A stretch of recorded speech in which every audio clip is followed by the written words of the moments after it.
Salut LKBA, mais pourquoi beaucoup de gens, beaucoup de migrants, beaucoup de nos enfants n'ont pas de documents aux États-Unis? On a un frère là, mais pourquoi depuis qu'il est parti aux États-Unis, ils n'ont pas les documents? Et LKBA, pourquoi aussi beaucoup de gens quand ils partent, ils oublient l'Afrique? Aujourd'hui, je vais répondre à cette question, pourquoi beaucoup de gens n'ont pas de documents ici aux États-Unis? Comment ça se fait que tu viens en Amérique, tu viens en Amérique, après 10 ans, 20 ans, tu n'as pas toujours les documents. Mon enfant était parti étudier aux États-Unis jusqu'à maintenant, il est toujours sans papier. Après les études, il est sans papier. Mon frère, depuis qu'il est parti aux États-Unis, il a seulement les documents pour travailler. Il fait qu'il renouvelle ça chaque fin du mois. Il n'a pas toujours les documents. Pourquoi beaucoup de gens n'ont pas les documents aux États-Unis? Comment ça se fait que tu as l'argent, mais tu n'arrives pas à voir la résidence, la green card? Mais pourquoi LKBA? Beaucoup de gens n'ont pas de documents. La première des choses, je pense que ici, pour avoir les documents, c'est facile. Ici en Amérique, pour avoir les documents, c'est facile. Quand je dis facile, c'est si tu sais réellement qu'est-ce que tu sais faire ou si tu sais réellement qu'est-ce qu'il te faut faire, je pense que c'est facile. Les grands problèmes avec nos frères africains, nos sœurs africains, quand ils viennent ici aux États-Unis, ils pensent qu'ici c'est l'Afrique. Ils veulent faire les histoires par eux-mêmes. Ah non, l'application là, moi si je peux remplir ça. Non, 100 dollars c'est beaucoup. Moi si je peux remplir ça, moi si je sais comment remplir ça. Moi-même je peux partir là-bas parler. Je parle anglais, je parle ceci. Les nez qui devaient être ici, leurs nez sont ici. Orgueil. Les systèmes de l'Amérique, c'est différent avec d'autres systèmes. Quand je suis arrivé aux États-Unis au début, je suis parti chercher une aide. Je fais 2 mois, je partais au rendez-vous. Ils ne m'ont jamais pris dans cette organisation. C'était au Texas. Je suis parti dans une organisation qu'on avait toujours l'habitude de côtoyer. Et ils ont fait l'application pour moi. Une semaine, ils m'ont appelé pour signer le contrat sans pourtant interview. Et depuis ce jour-là, j'avais compris que l'Amérique, tout se passe par référence. Qui t'a référé? C'est un peu déjà comme le Congo. Qui t'a envoyé ici? Qui t'a référé ici? Qui t'a pistonné? On te connaît? Est-ce qu'on a confiance en toi? Même quand tu viens chercher du travail ici, on te demande les checking. Il y a, il y a une institution, leur travail, pour être clair, leur travail, excusez-moi, travail, c'est avoir des informations si tu as été en prison, si tu avais volé, si tu avais pris l'histoire d'autrui, si tu avais fait ceci, si tu avais fait cela. Et ils ont toutes les mauvaises informations sur toi. Quand tu pars chercher du travail, on va seulement aller voir ton record. Est-ce que tu as déjà été en prison? Tout ici, ça se passe comme ça. Et la plupart de nos frères africains, quand ils viennent ici aux États-Unis, et pour avoir les documents, il faut faire l'asile. Et pour avoir les documents, il faut faire l'asile. Mais l'asile, là, ce n'est pas tout le monde qui sont éligibles pour ça. Tout le monde ne sont pas éligibles pour l'asile. Parce que et là, ils vérifient bien. Parce que toi, tu viens à l'ambassade. Tu viens de dire là-bas que tu as ton papa, ta maman est là pour prendre soin de toi. Le téléphone était tombé. Wow!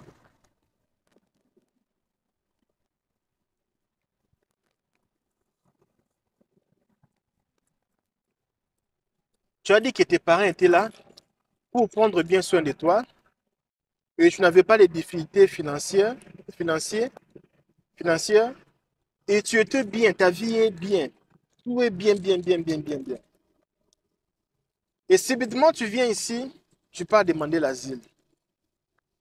À l'école, tu pars appris à l'école, tu as abandonné l'école. Ce sont les gens qui comprennent que tu étais venu étudier, tu n'as plus l'argent. Et pour chercher une esquisse, maintenant tu viens demander l'asile. Ce sont des gens comme nous. Et ils comprennent. Ils comprennent pourquoi tu demandes l'asile. Ils savent que toi, là, tu n'es pas qualifié pour ça. Comment se fait-il que tu viens d'arriver ici, tu n'avais pas les problèmes là-bas directement, même pas une année, tu demandes l'asile. Et le grand problème est que les gens savent qu'il y a des choses.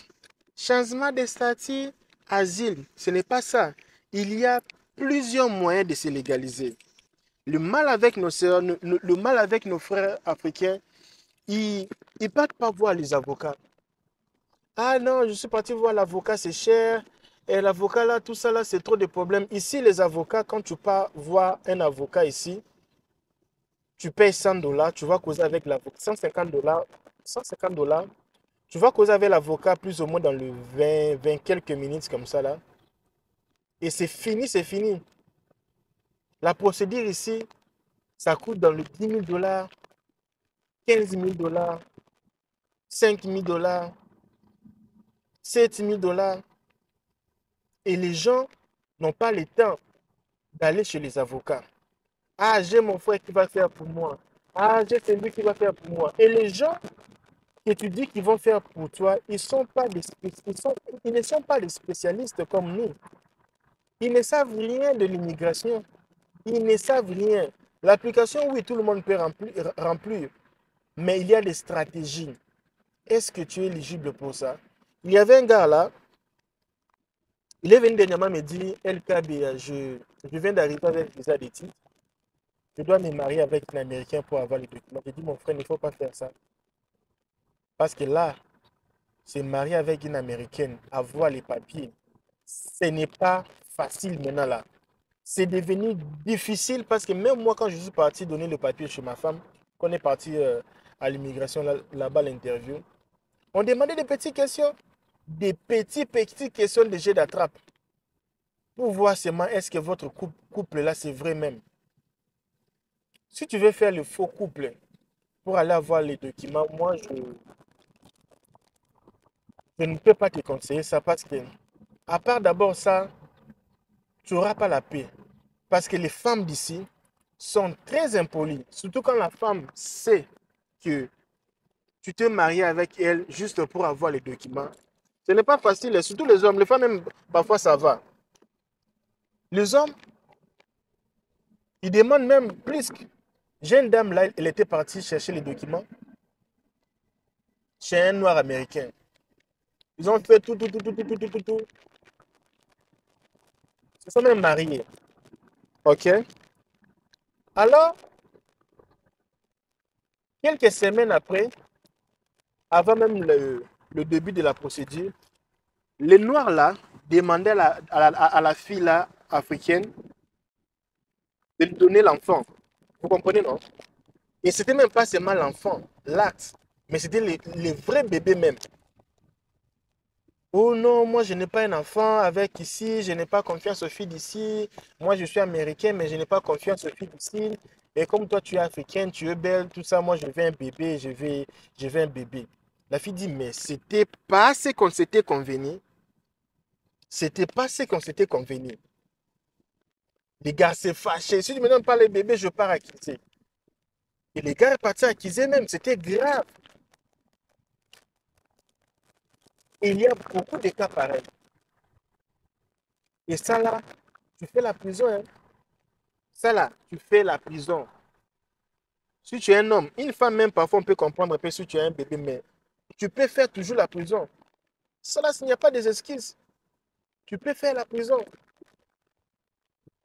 Il y a aussi l'autre là, il est parti chercher le problème au mariage. Ok. Ils ont fait leur histoire là qui fait, tu sais, non? Mbongo, tout ça là. Et après, la dame là, les garçons avaient, je ne sais pas, dans les 27 ans, je ne sais pas quel âge, je ne sais pas.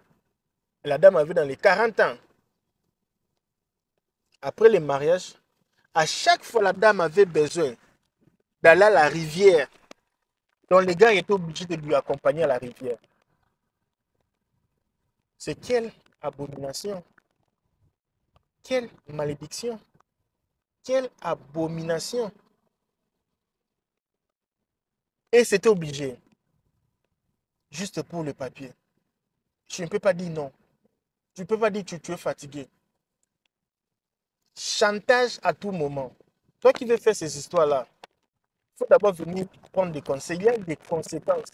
Moi, je pense que si tu veux vraiment réellement avoir le papier, derrière une femme, je pense que ça doit d'abord être l'amour vraiment.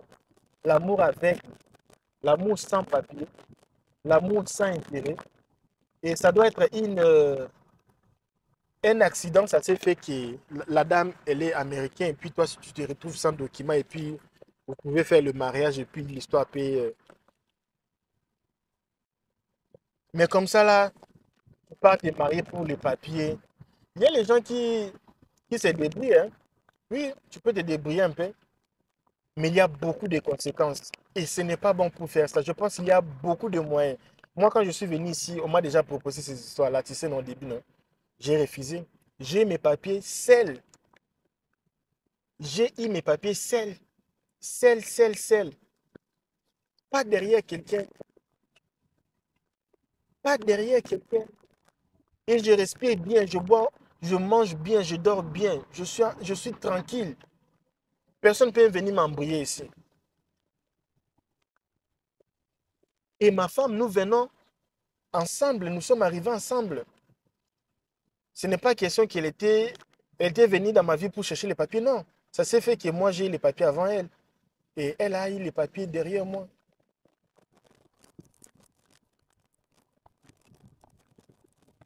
C'est bizarre, le mariage là. Et avant même que tu partes faire le mariage, il faut d'abord savoir comment les choses fonctionnent. Parce qu'il y a beaucoup de gens qui se sont mariés avec les Américains. Ils n'ont pas les documents. Ils sont des milliers ici. Pour ne pas dire millions. Ils peuvent aussi peuvent aussi aller dans le million de personnes ici aux États-Unis, mariées aux Américains, mais ils n'ont pas les documents. Pourquoi? Tu es venu, tu ne sais pas faire les histoires, tu pas directement te marier. Tu n'as pas un processus. Toi seul séparé, tu es illégal. Et ce que tu dois faire, c'est d'abord rentrer au pays pour faire les démarches au pays. Et tu ne peux pas rentrer parce que tu es bloqué. Alors, tu es marié, mais tu n'as pas la green card, tu n'as pas les papiers parce que tu es illégal.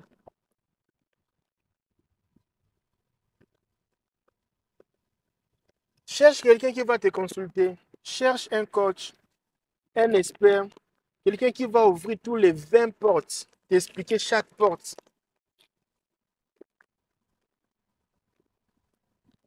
Tu n'es pas dans une famille de politiciens. Tu viens ici au nom la politique. Votre pays, même, c'est même pas la politique. Au moment ici, si tu es étudiant, tu étudies, tu es informaticien, les États-Unis cherchent les informaticiens. Tu peux avoir les documents derrière les études. Derrière les études, l'Amérique, c'est comme Real Madrid. Oh, je suis brésilien, viens jouer ici. Viens jouer, c'est les clubs du monde. Les grands informaticiens, les États-Unis ont besoin des informaticiens. Ils ont besoin des génies. Et même, ils prennent les génies. Ils ont des visas. Si même tu es un vrai footballeur, si tu es même un bon basketteur, on peut même te donner une résidence juste pour ça. Tu sais, Chantal, est-ce que tu sais que tu peux avoir la green card parce que tu chantes seulement à l'église? Tu sais prêcher à l'église. Est-ce que tu sais que tu peux avoir la green card juste seulement parce que tu chantes ou tu prêches à l'église? Oh, moi je suis protocole à l'église. Tu peux avoir la green card juste pour ça. Il y a plusieurs moyens, mesdames. Il y a plusieurs moyens. Il y a beaucoup de chemins. Arrêtez de penser sur l'asile. L'asile n'est pas simple que ça. La plupart des gens qui gagnent l'asile ici, c'est dans les 30%. 70% ne gagnent pas. Et les 30% là, ce sont les vraies personnes même qui ont vraiment réussi le persécution dans leur pays. Et ils ont des preuves tangibles. Est-ce que tu sais même comment rassembler les preuves même de l'asile? Tu sais même combien de fois tu auras le permis de travail. Tu dois changer le permis de travail 3 fois. 3 fois, tu vas changer le permis de travail. Quand tu es pendant la processus d'asile, après avoir gagné l'asile, tu changes le permis. Quand tu appliques aussi pour la green card, tu vas encore changer le permis de travail. Il ne faut pas s'embrouiller. Alors, les gens là, quand ils viennent ici, c'est le paradis d'abord. Hamburger, dollars, belles voitures, de belles chéries, des hommes, le business ici, de belles maisons, belles villes. La personne oublie. La personne oublie. Dernièrement, ici, il y a un gars qui m'appelle, me dit LKB, je ne sais pas si c'était la sorcellerie de la famille. Je viens de me réveiller à 10 heures.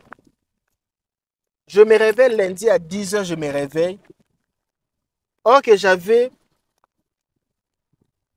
devais aller au tribunal de l'immigration pour le dernier code. Je devais être là à 9 heures à San Antonio à 9 heures. Et moi, je suis ici jusqu'à San Antonio, c'est plus ou moins dans les 1h30. Je viens de me réveiller à 10 heures. Même si je prends Uber pour arriver là-bas, je vais arriver vers 11 heures avec les embouteillages de San Antonio là-bas dans les 11 heures, 12 heures. Je dis, messieurs, est-ce que tu es normal? Il me dit, LKB, je ne sais pas comment j'ai oublié. J'avais beaucoup travaillé hier. Mon chef m'avait donné les heures supplémentaires. Mon ami, j'avais déjà parlé sur ça, sur ma vidéo, quand je parlais des choses. Avant, qu'est-ce qu'il faut faire avant d'aller au tribunal de l'immigration? Si tu n'es pas abonné, entre ici sur la description de cette vidéo. J'avais parlé des choses à éviter quand tu pars à la cour d'immigration. 2 jours avant, on ne travaille pas. 2 jours avant, tu travailles pas. Tu pars à la cour le lundi. Samedi, tu ne travailles pas. Dimanche non plus, tu ne travailles pas. Samedi, c'est le dernier jour de fermer tous les papiers. Dimanche, tu ne vas rien lire. Tu ne vas rien réviser. Tu ne lis pas, tu ne révises pas. C'est juste pour dormir. Tu vas dormir toute la journée. Tu te reposes à toi. 21 heures, tu pars dormir. Tu te réveilles à 5 heures. Il ne faut pas beaucoup manger. Mange un peu. Parce que là-bas, tu vois beaucoup. L'avocat, là-bas, on le fait même la bouche. Les avocats ne parlent pas beaucoup là-bas. C'est toi qui vas beaucoup parler. Si tu manges beaucoup, tu auras un peu de malaise à l'estomac. On ne parle pas beaucoup. Tu te reposes. Tu te réveilles très tôt matin. La cour va ouvrir à 9 heures. Tu dois déjà être là à 6 heures. À 6 heures, tu es déjà là-bas. 6 heures, 7 heures. Tu cherches même un petit restaurant. Là, tu pars prendre un peu d'hamburger. Tu n'auras même pas l'appétit. Tu n'auras pas l'appétit. Tu prends un peu de jus. Tu es seulement là à côté. Tu fais un peu tes petites prières. Les gars se réveillent à 10 heures. La cour devait commencer à 9 heures. Et ici, quand tu pars par la cour, au tribunal de l'immigration, et tu n'as pas une raison valable, c'est fini. C'est fini. C'est fini. On peut te déporter, c'est fini. C'est cancellation. C'est fini, ton histoire, c'est fini.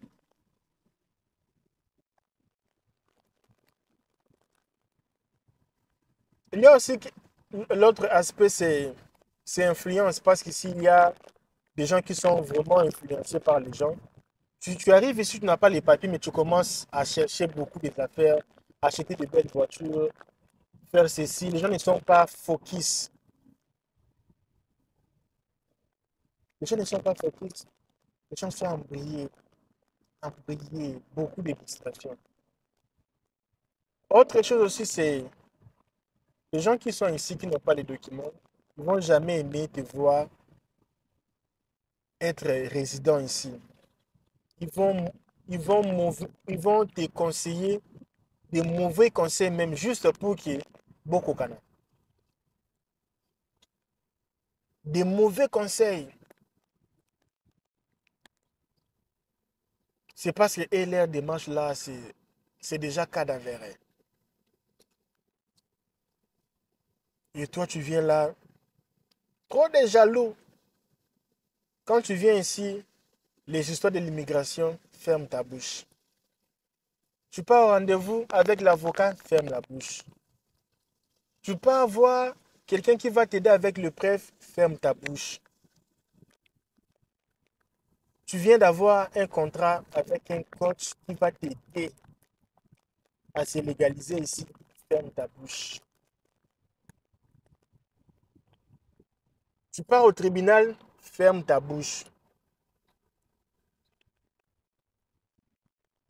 Oh, tu t'es bien habillé, ferme. Oh non, je passe seulement pour prendre des photos quelque part, ferme ta bouche.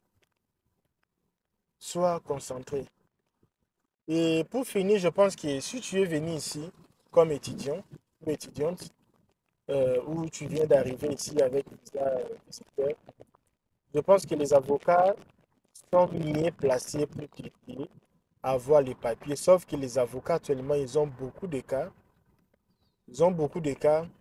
Et ce n'est pas que tu vas l'appeler, tu appelles l'avocat, maintenant là, il va te répondre. Non. Il ne répond pas aux appels. Les avocats ne répondent pas aux appels. Mais ton case manager peut répondre à tout moment. Ton coach peut répondre à tout moment. Et des petits soucis, c'est la personne la plus mieux placée pour t'aider. Les avocats, c'est plus quand tu pars à la cour devant les juges. Et les avocats, quand tu dis I, c'est le I là que tu dis. Tu dis O, c'est le O là.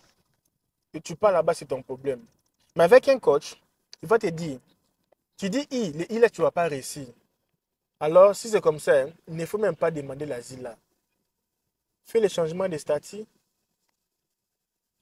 Ou toi, comme tu es là, il n'y a pas moyen même que tu puisses te légaliser ici. Change le statut, fais ceci, fais ceci, fais ceci, fais ceci. Je ne peux pas tout dire ici. Fais ceci, fais ceci. Demain, je vais faire une vidéo. Je vais parler des 9 façons de se légaliser après avoir arrivé ici avec un visa touristique ou un visa étudiant. 9 façons de se légaliser. Je le fais déjà demain. Si tu n'es pas encore abonné, abonne-toi sur cette chaîne ici. À la prochaine, quoi.